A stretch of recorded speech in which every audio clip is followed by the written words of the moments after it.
ये तो हो गया गूगल की भाषा में, अब सुनो हमारी भाषा। होली एक एंशिएंट हिंदू फेस्टिवल है जिसको सब अलग अलग नाम से जानते हैं। कुछ फेस्टिवल ऑफ लव के नाम से भी, कुछ फेस्टिवल ऑफ कलर के नाम से, फेस्टिवल ऑफ स्प्रिंग के नाम से। तो आप किस नाम से जानते हो? होली को तो होली के नाम से जानेंगे ना। ये सब तो ठीक है, पर आज तो होलिका दहन है ना। क्या बोल रहा है भाई, थोड़ा साफ साफ बोल ना। अरे मतलब आज तो होलिका है ना। अच्छा हाँ, तो उसका क्या? उसका ऐसा है ना कि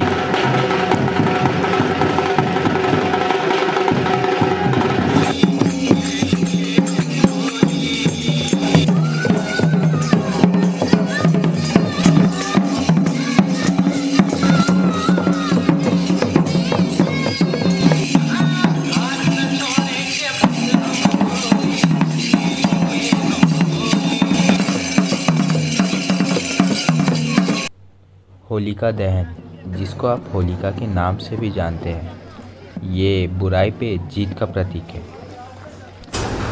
वो कैसे? वो ऐसे कि एक बार की बात है, एक राजा था जिसका नाम हिरण्यकश्यप था, जिसको वरदान था कि वो किसी भी चीज़, वस्तु, प्राणी से नहीं मर सकता, और ना ही घर के अंदर, ना ही घर के बाहर, ना ही दिन, ना ही रात, वो कभी नहीं मर सकता।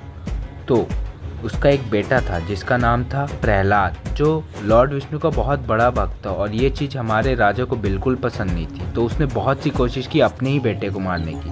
कभी पहाड़ से फेंक दिया, तो कभी कुएं में ढकेल दिया, कभी जानवर के सामने छोड़ दिया, पर वो हर बार नाकाम रहा, क्योंकि लॉर्ड विष्णु हर बार उसकी जान बचा लेते थे। तो अब हिरण्यकश्यप ये सबसे परेशान होकर अपनी बहन के पास जाता है, जिसका नाम होलिका रहता है, और उसको बोलता है कि प्रहलाद को आग में लेकर मार दो, और उसकी बहन वैसा ही करती है। वो अपने ऊपर एक कपड़ा ढक लेती ताकि वो ना जल सके, पर कपड़ा अपने आप ही प्रहलाद के ऊपर आ जाता है और होलिका जल जाती है।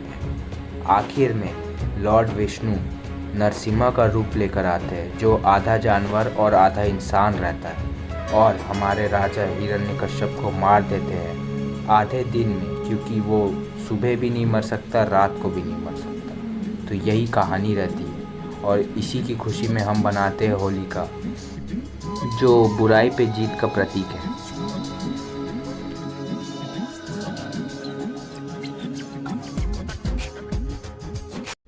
अब अगर बात करें घर के खाने की, तो घर में हमारे बनता है होली के दिन पूरन रोटी, जिसको आप मीठी रोटी के नाम से भी जानते हो, और पकोड़े, उसके साथ कढ़ी, और 2-3 टाइप प्रकार के सब्जी।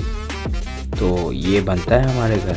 आप बताओ कमेंट में कि आपके घर क्या बनता है।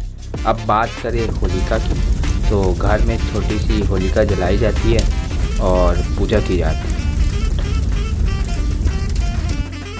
तो होली में 2 तरह के लोग होते हैं। पहले जिनको होली बिल्कुल भी पसंद नहीं होती, दूसरे वो लोग जिनको होली इतनी पसंद होती है कि वो होली आने से पहले ही होली मना लेते हैं। होली है।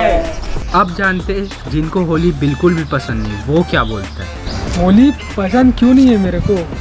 होली वैसे मेरे को पसंद तो है, लेकिन खेलते तक, खेलने के बाद फिर तो पता ही है, ऐसे कलर वलर निकलते नहीं एक बार में, बस यही एक कारण है। और जैसे आप चेहरे में दाना आना भी हो जाते हैं मेरे को, बस और कुछ कारण तो है नहीं। बाकी आपको तो पता ही है, होली जब हम खेलते हैं तो एकदम लगा देते पूरा। अब जानते हैं जिसको होली बहुत पसंद है, वो क्या बोलता है। होली एक ऐसा त्यौहार है जिसमें बहुत सारे कलर्स, उमंग, उत्साह और हैप्पीनेस, काफ़ी सारी चीज़ें रहती है। जैसे मैं भी एक जिमर हूँ, तो घर में काफ़ी सारी मिठाइयाँ भी बनती है जो हमको खाने को मिलती है, और हम लोग सारे गम भुला के एक दूसरे से मिलजुल के होली को सेलिब्रेट करते हैं। एक अपने आप को एक अलग ही दुनिया में महसूस करते हैं, मतलब दुनिया से एकदम दूर, और अपने आप को काफ़ी एकदम फ्री समझते हैं, और एकदम मज़े से, उल्लास से हम लोग होली खेलते हैं। अब लास्ट में एक सिनेमैटिक बी रोल आएगा, और बरसेगा रंग, नहीं रंग बरसे, रंग बरसे, अरे रंग बरसे भीगे चुनर वाली, रंग बरसे।